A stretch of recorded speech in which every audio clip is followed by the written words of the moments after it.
Time is a free gift of nature. You can use it. But keep this in your mind. Try to use your time for your future benefit because you can earn money. Somehow you can earn money, but you can't earn time. If you waste your time, you cannot recollect it. Then please be careful for wasting your time. Today I am going to teach you grade 7th, 6th lesson time.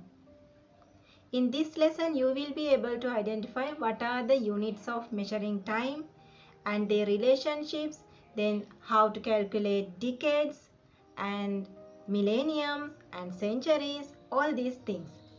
And I think you likely to do homework which is given in the description box.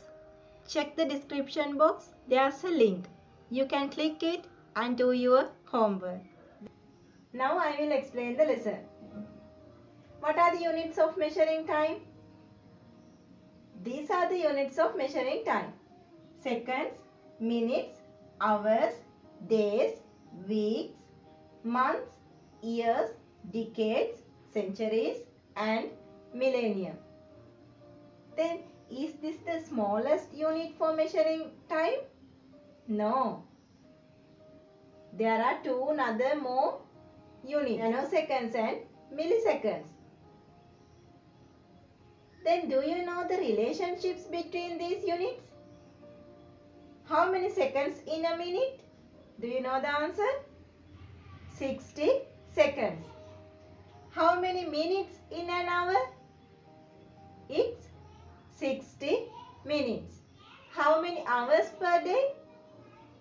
It's 24 hours. How many days in a week? 7 days. Then how many weeks in a month?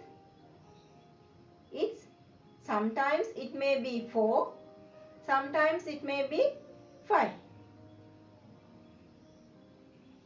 But normally we consider as there are 4 weeks in a month. Then how many weeks in a year? That value should be 52. There are 52 weeks in a year. Then how many years in a decade? It's 10 years. How many years in a century? There are 100 years in a century. Then how many years in a millennium? There should be 1000 years. Before starting the lesson, you should be familiar with these two abbreviations, AD and BC. AD means Anno Domini, BC means before Christ. I will explain it in another words. AD, Anno Domini means after the birth of Jesus Christ. BC means before the birth of Jesus Christ. It's an international convention for measuring years by considering the birth of Jesus Christ. In Sinhala we call this AD as Kristu Varsha, BC as Kristu Purva. Now we can start the lesson. If you want to find the decades of a given year, then you have to pay your attention for the last digit. Here 3, here 0, here also 0, here it's 8. Then this is the method. If there's 0, then no need to add 1 to the tens place of the given number. If it is like this, then you need to add 1 to the tens place. This is the tens place. Here tens place. Here this is the tens place.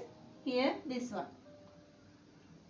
If there's 0 value as the last digit, then no need to add 1 to the tens place.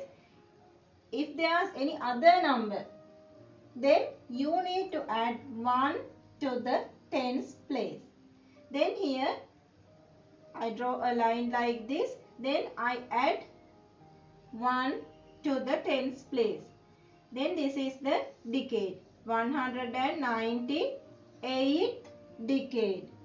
Here it's 0. Ones place value is 0. Then no need to add 1 to the tens place. You can get the answer directly. Then here decade is 201st decade. Here also 0. Then no need to add 1. Here what's the decade? 200th decade. Here it's 8. Then we need to add 1 to the tens place. 195th decade. Is it clear for you? Now I will explain how to find out the century of a given year. Here we need to consider about last 2 digits. Here 16, here 0, here also 0. Then if there is 0 as the last digits, then no need to add 1 to the hundreds place.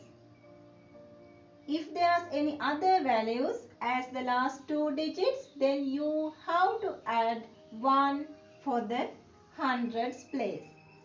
Here 0 and 5. Then we need to add 1 to the hundreds place. Then what's the answer here?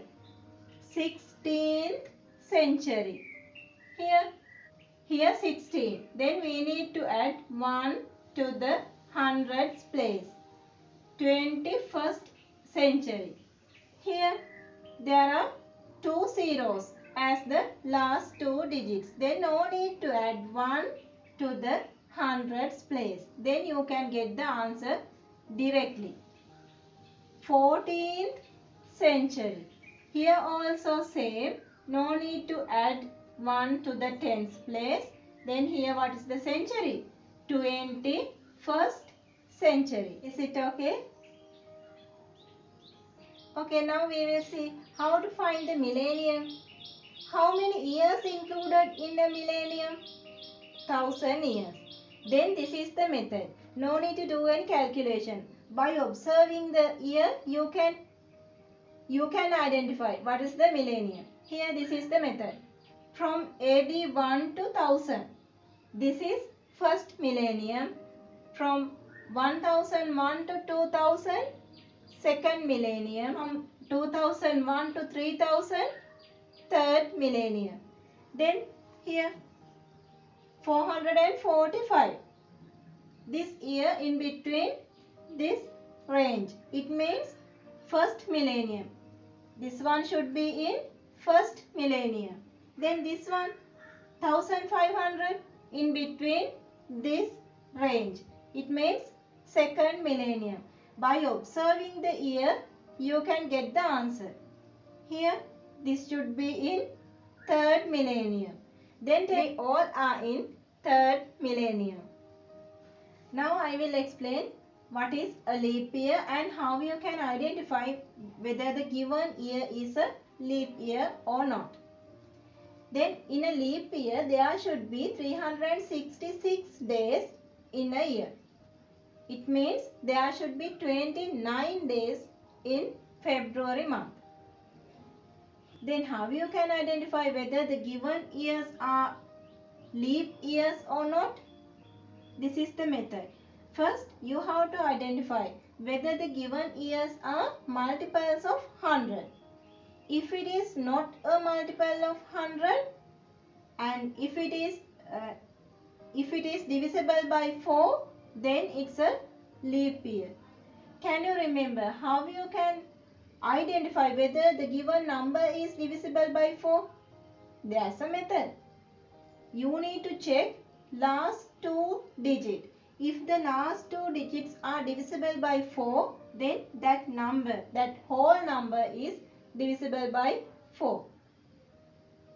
If it is a multiple of 100, you need to check whether it is divisible by 400, not by 4.